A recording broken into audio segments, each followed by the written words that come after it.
Hello and welcome to BQ Prime. The informal sector continues to comprise a majority of India's workforce. Yet, data and trends around the informal sector remain sparse. Today, we have with us Lohit Bhatia, President for Workforce Management at Quess Corp, with the findings of the latest report by the company on the informal sector. Sir, thank you so much for taking time out for us today. Thank you, and it's been a pleasure to launch this report just today morning, an hour back, and be with you talking about it.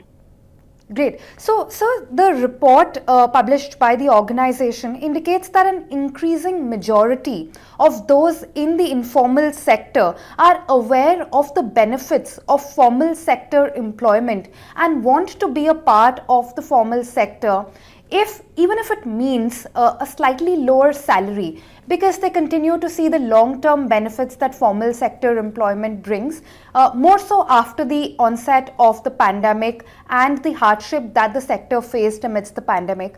So, could you quickly summarize some of the findings of the report and what's the takeaway on, in terms of policy? So thank you that you're beginning on the right note here and the right topic. We've always had this belief or this presumption that people in the informal sector don't understand the benefits that their formal sector counterparts get. I think this report first busts that myth completely. Second, it talks about the fact that the aspirations of this new India that all of us as Indians are proud of, at India at 75 and the next 25 years of where India should go, is that every brother and sister of ours wants to have the same benefits, the same inclusivity and same output from a formal environment. What does a formal work really look like? It gives you a contract, it gives you social security coverage, it gives you skills, and it gives you a career enhancement. So if you read from the report, you will see that 93% of the people in the informal employees said that if an employer were to offer them health benefits along with the formal contract, they would much rather take it, even if it means, to let go of another salary, which was probably higher, but with no benefits. Another very interesting data point. We asked a question, do you believe that there's a better chance of improving your lifestyle and that of your family and the ones around you once you get a formal job, as opposed to getting a contract which is informal in nature, which doesn't give any of these benefits that I just highlighted? And within the formal sector, 96% of the people said absolutely yes. But amazingly, in the informal sector, 97% of the people said absolutely yes. So this again tells us that the two cohorts, which is the formal sector employees as well as the informal sector employees, today have started to converge. Their thinking and their aspirations and their dreams are almost the same. We further went ahead and said, if you were to get one of these formal contracts where you had to let go of some of the compensation, would you much rather take that, or would you much rather have an informal job? And again, the people said we would rather have a formal contract in itself. And when we asked what is your perception of the formal workforce, 97% of the people out there said that it's an opportunity to grow in your job and with a formal contract than one without. And here again, the informal sector workers, almost 96% of the people said this, and very similar to what the formal workers. We also asked another question, do you believe there's more opportunity for growth, for skills, for enhancement in your career with a formal job than without?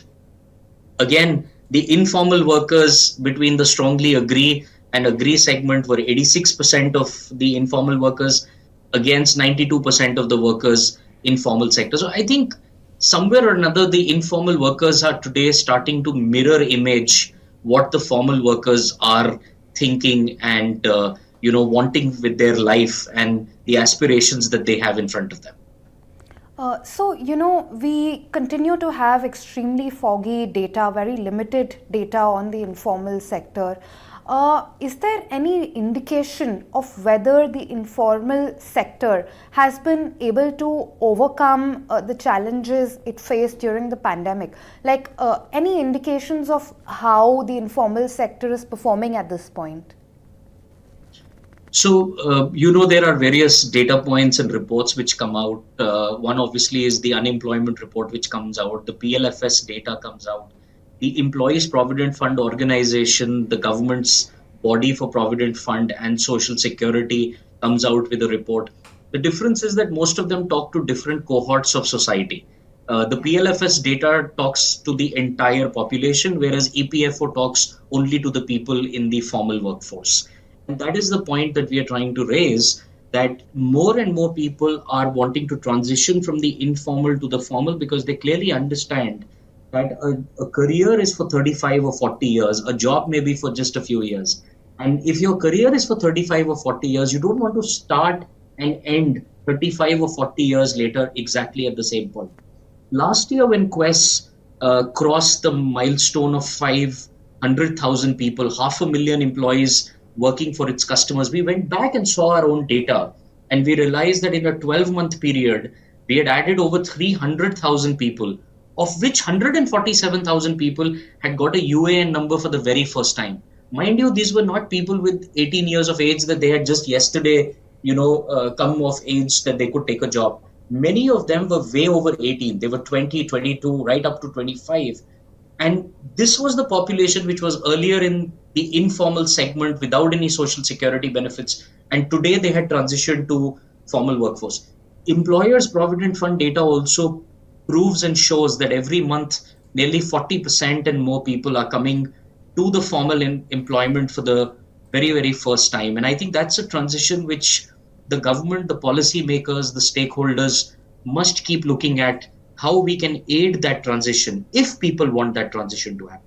I'm not saying we want to force fit one form of employment to everyone. It must be about suitability.